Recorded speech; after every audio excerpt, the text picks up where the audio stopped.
Salut tout le monde, aujourd'hui on se retrouve pour une autre partie de la vidéo réponse à vos questions.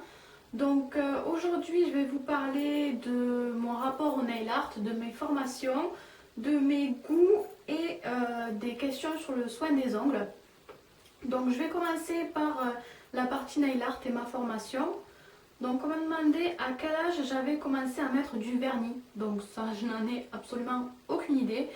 Je me rappelle pas parce que j'en ai mis depuis toute petite. Ma mère n'est pas très chiante là-dessus.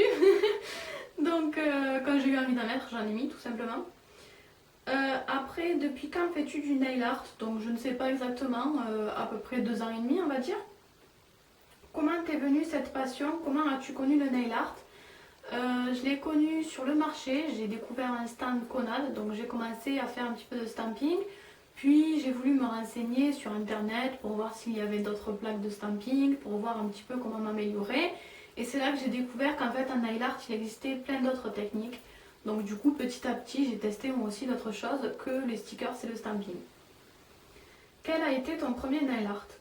Donc ça dépend de ce qu'on appelle nail art. Bien avant de connaître le nail art et les plaques de stamping qu'on a. Donc, bien avant ça, quand je me mettais du vernis, j'aimais bien me faire des pois. Donc je mettais une couche de vernis, je prenais un autre vernis et je faisais directement les pois avec le pinceau du vernis. Donc si vous appelez ça un nail art, j'ai commencé très rapidement. Ça, je l'ai fait, j'étais assez jeune quand j'ai fait ça. Sinon, un vrai nail art au pinceau, je sais pas vraiment parce que j'ai fait ça progressivement en fait. J'ai commencé comme tout le monde avec les stickers, c'est le stamping, puis petit à petit j'ai pris un petit peu plus le pinceau, etc.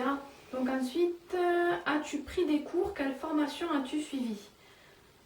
Pour le nail art, je n'ai suivi aucune formation, j'ai appris par moi-même en m'entraînant, grâce à internet aussi, avec mon blog, c'est vraiment très utile je trouve pour évoluer, on peut échanger avec d'autres personnes, apprendre d'autres blogs aussi. Donc j'ai appris de par moi-même et grâce à internet. Par contre, j'ai fait une excellente formation pour apprendre à faire les faux ongles il n'y a pas très longtemps. Donc j'ai fait ma formation à Style Academy à la Grande Motte avec Paulina que j'adore. Donc si vous cherchez des formations de qualité pour les faux ongles ou pour le nail art, parce qu'elle en fait aussi pour le nail art, vous pouvez aller sans souci là-bas. Donc voilà, aucune formation pour le nail art, mais j'ai été formée pour les faux ongles gel et résine. As-tu déjà porté des faux ongles? Non, jamais. En fait, avant de faire ma formation, je ne connaissais pas particulièrement les faux ongles, je ne savais pas trop comment ça fonctionnait. Et les seules choses que je voyais, c'était très moche parce que souvent, les faux ongles, ils sont très mal faits. Il y a plein de filles pas formées qui le font, ou très peu formées, et qui font pas bien les faux ongles, qui avec une French pas bien faite, tout épais, pas beau. Donc je ne supportais pas du tout les faux ongles, je n'aime pas du tout ça. Et en fait, depuis que j'ai fait ma formation, j'ai découvert les vrais faux ongles faits dans les règles de l'art qui respectent l'ongle naturel. Donc j'ai appris à aimer les faux ongles maintenant, mais je ne suis pas encore prête à le faire sur mes ongles naturels parce que en fait mes ongles naturels me conviennent, ils ont une forme qui me convient tout à fait, ils ne se cassent jamais, donc j'ai pas forcément envie de m'embêter pour l'instant à faire des faux ongles sur mes ongles. Le nail art est-il une passion ou un métier? Donc je ne vais pas trop vous en dire là-dessus parce que c'est un petit peu compliqué. En fait, à la base, c'est une passion. Quand j'ai commencé le nail art, je passais en même temps mon BTS en comptabilité. La compta, ça ne me plaisait pas du tout. Donc là, une fois que j'ai eu mon BTS, j'ai arrêté la compta. Donc j'espère maintenant que les ongles vont devenir mon métier. Mais je ne sais pas exactement encore ce que je veux faire. Donc je touche un petit peu à tout pour savoir après ce qui me plaît le mieux, ce qui sera le mieux pour moi. Donc à la base c'est une passion, mais j'espère que ça va devenir mon métier. Tu mets combien de temps pour faire tes 10 ongles? Alors ça c'est la question qui revient très souvent, mais je ne vous répondrai pas parce que j'en sais rien en fait. Déjà ça dépend beaucoup de la déco qu'on fait. Il y a des décos qui je pense peuvent se faire en un quart d'heure comme peuvent se faire en, je sais pas moi, 5 heures. Donc ça dépend vraiment de ce qu'on fait. Et puis moi quand je fais du nail art je m'éclate, donc je regarde pas combien de temps je mets quoi, je regarde pas du tout. Et puis en plus en même temps je fais d'autres choses, je réponds à vos messages etc. je filme les tutos, il faut que je fasse les photos pour mon blog, donc c'est difficile à dire quoi. Donc je ne sais pas. Es-tu body addict ou seulement spécialisé en nail art? Alors évidemment, ma grande passion c'est le nail art, mais j'aime beaucoup aussi tout ce qui est vêtements, maquillage, coiffure, bijoux, etc. Donc passons maintenant aux questions sur mes goûts et mes inspirations. Donc première question, es-tu inspirée par d'autres youtubeuses? Alors ça non, pas du tout, parce que déjà je n'ai pas tellement de temps de regarder les vidéos, et niveau nail art, il n'y a pas vraiment de youtubeuses que j'ai envie de suivre. Ensuite, quelles sont tes youtubeuses préférées en maquillage puis en nail art? En maquillage, j'aime bien les conseils de Julie et Victoire Makeup.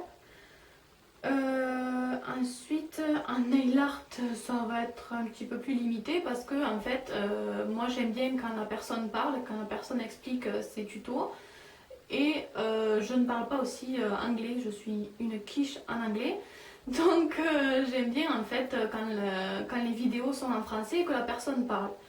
Et je trouve que les seules vidéos bien filmées ou qui sont claires, où la personne publie régulièrement, qui sont en français, à part Tarte aux fraises, j'en vois pas d'autres. Donc la seule que je peux suivre c'est Tarte aux fraises parce que les vidéos en anglais, moi ça m'intéresse pas tellement.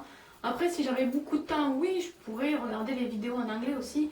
Mais comme j'ai pas vraiment le temps, j'ai pas envie de perdre mon temps à regarder quelque chose où je comprends pas ce que la fille raconte quoi. Quels sont tes artistes favoris? Donc, un nail artiste et en blogueuse française, je suis totalement fan du travail de Tenchi. C'est, je pense, le seul blog que j'essaye à peu près de suivre à chaque article. Et encore, c'est difficile de trouver le temps, mais j'essaye vraiment de regarder toutes ses décos parce que je suis absolument fan de ce qu'elle fait. Après, il y en a d'autres que j'aime bien, mais vraiment Tenchi, c'est pour moi le must. Voilà. Et ensuite, les autres artistes que j'aime bien suivre, je les suis plutôt sur Facebook parce que toutes n'ont pas des blogs. Et souvent, c'est des artistes internationaux et c'est pas forcément des artistes françaises. Donc, je les suis sur Facebook. Donc, j'aime beaucoup, par exemple, il y en a une longue liste, hein, mais pour donner quelques exemples, j'aime beaucoup le travail de Norca, Maleola, Paulina, Vlada, Anita Podoba. Donc voilà, tout ça c'est de superbes artistes dont j'admire beaucoup le travail, qui sont peu connus en France du grand public, mais qui font vraiment des choses extraordinaires, vraiment à un niveau beaucoup plus élevé que ce que vous pouvez voir sur YouTube. Que penses-tu de Tarte aux fraises? Alors ça aussi, ça vous intrigue beaucoup, mais je vais vous décevoir, je n'en pense pas grand chose. Pour moi c'est une blogueuse comme les autres, c'est juste qu'elle est plus connue, donc il y en a beaucoup qui connaissent que Tarte aux fraises en fait.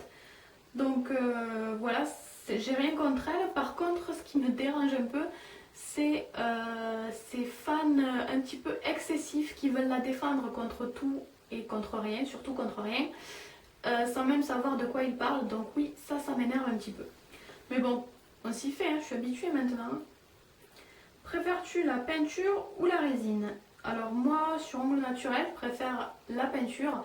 Parce que même si la résine ça peut être joli, je pense que je maîtrise plus la peinture, même si j'ai encore des progrès à faire en peinture aussi, hein, mais je pense que je maîtrise quand même mieux la peinture et puis je trouve que la résine est moins adaptée aux ongles naturels. Normalement la résine, la 3D en résine, c'est plutôt fait pour les faux ongles. Quelle technique préfères-tu? Donc moi j'aime beaucoup la peinture acrylique et le one stroke. Après, j'adore aussi l'aquarelle, mais plutôt sur faux ongles. Si vous m'aviez posé la question quelle technique tu préfères sur les faux ongles, j'aurais dit, je pense sans hésiter, la peinture aquarelle parce que c'est vraiment très agréable à utiliser. On peut faire des traits beaucoup plus fins, plus facilement, ça glisse tout seul, c'est vraiment, on peut faire des dégradés facilement. Donc c'est vraiment très agréable à utiliser, mais je trouve que c'est beaucoup plus agréable à utiliser sur faux ongles. En fait, sur ongles naturels, même s'il y a plusieurs techniques pour que l'aquarelle accroche, le top coat mat, le fait de poncer la peinture acrylique, il n'y a rien qui me convient vraiment. L'accroche, en tout cas de ce que moi j'ai testé, l'accroche n'est jamais identique à ce qu'on peut avoir sur capsule ou sur faux ongles. Donc c'est pour ça que j'aime beaucoup moins l'aquarelle sur ongles naturels. Quel est le nail art que tu préfères te faire? Donc il n'y a pas de nail art particulier que j'aime me faire. J'aime beaucoup de styles et c'est pour ça que mes nail art sont très différents. Je peux aimer, adorer porter des petites fleurettes toutes simples, comme je peux adorer porter une déco d'Halloween qui fait peur ou une déco bisounours, je sais pas, je dis n'importe quoi. J'aime tout porter, mais j'aime un peu plus porter les décos colorées. Quand c'est très sombre et un petit peu triste, j'aime un peu moins les porter que les décos colorés. Mais bon, après, je porte tout, hein, c'est pas un problème pour moi, vraiment. Je peux tout porter. Dans tes vidéos, quel est ton nail art favori? Ça aussi, je peux pas vraiment répondre. Il y a forcément des nail art que j'ai préférés à d'autres. Mais après, en dire un seul sur tous les nail art que j'ai fait, non, franchement, je sais pas du tout. Maintenant, passons aux questions sur les ongles, le soin des ongles. Donc, première question, comment peut-on entretenir ses ongles pour les avoir beaux et longs? Alors ça, c'est une question qu'on me pose souvent. Donc, je pense que quand j'aurai le temps, soyez pas impatiente, parce que vraiment, je sais pas quand est-ce que j'aurai le temps de filmer ça. Mais je pense que quand j'aurai le temps, je ferai une vidéo sur le soin des ongles parce que vous me posez vraiment cette question très souvent. En attendant, vous avez un article sur mon blog qui explique comment moi, ce que je fais moi pour mes ongles en fait. Donc là, juste pour la vidéo, je vais vous dire très rapidement ce qui pour moi est le plus important, ce qui pour mes ongles à moi est le plus important. Donc j'utilise Mavala Scientifique, beaucoup moins régulièrement comme au tout début, mais j'en mets quand même de temps en temps. Donc Mavala Scientifique, je mange de la levure de bière aussi, j'hydrate très régulièrement mes ongles. Pas oublier la base aussi avant de poser son vernis. Et je crois que c'est tout pour les points principaux. Après, une autre question, comment bien limer ses ongles? Donc ça aussi, je vous en parlerai dans la même vidéo parce que ça se rejoint un petit peu. Ensuite, quels sont les conseils pour arrêter de se ronger les ongles?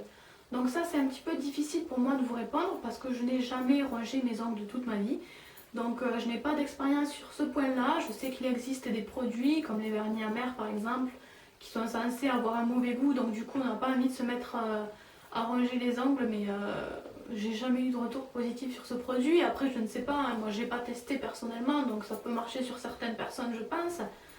Mais ce que j'entends en fait de mes amis ou de mes modèles surtout, c'est que en fait il faut simplement la volonté. C'est souvent les filles elles ont arrêté parce qu'elles ont eu un déclic, elles se sont dit faut vraiment que j'arrête de me ronger les ongles. Donc après vous pouvez aussi vous échanger vos expériences un petit peu en dessous de cette vidéo si vous voulez, hein, celles qui ont réussi à arrêter de se ronger les ongles. Vous pouvez mettre un petit commentaire pour les autres et dire comment vous avez fait. Je sais aussi qu'il y en a qui peuvent arrêter en posant des faux ongles, mais là attention, il faut vraiment faire attention à la prothésiste chez qui vous allez. Si c'est mal fait, ça peut faire l'effet contraire, ça peut vous niquer les ongles.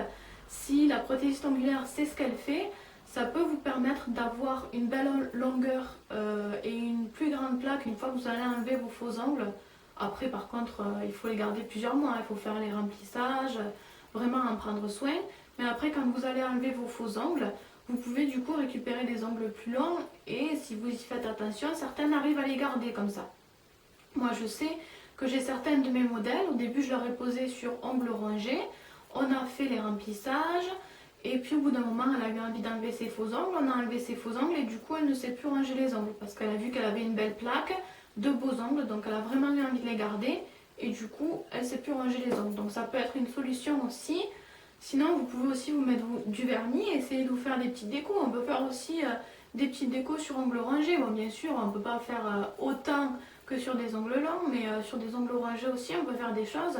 Et quand on passe du temps à faire une déco, je pense qu'après, on n'a pas forcément envie de tout niquer en se rangeant les ongles. Donc voilà, il faut trouver des petites astuces comme ça. Et puis surtout, il faut avoir la volonté, je pense.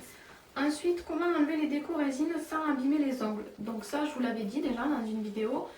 Pour enlever les décos en 3D, en résine, vous imbibez un coton de dissolvant ou d'acétone pur, pourquoi pas aussi.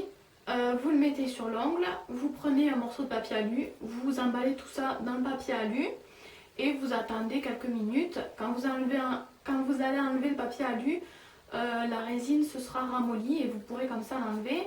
Après, si vous avez vraiment une très grosse déco en 3D, comme le nœud que j'avais fait par exemple dans une autre vidéo, Vous pouvez avant, si vous voulez, limer un petit peu la déco avec une lime, comme ça enlèvera le plus gros et après vous pourrez enlever le reste avec les papillotes de dissolvant ou d'acétone. Est-ce que la peinture acrylique abîme les ongles? Alors ça aussi c'est une question qu'on me pose souvent, je sais pas pourquoi c'est quelque chose qui vous tracasse ça, faut vraiment pas s'en faire pour ça. Alors déjà de 1, si ça abîme les ongles, je ne porterai pas constamment des décos à la peinture acrylique. Moi les ongles c'est mon outil de travail et mes décos je les porte toute la semaine.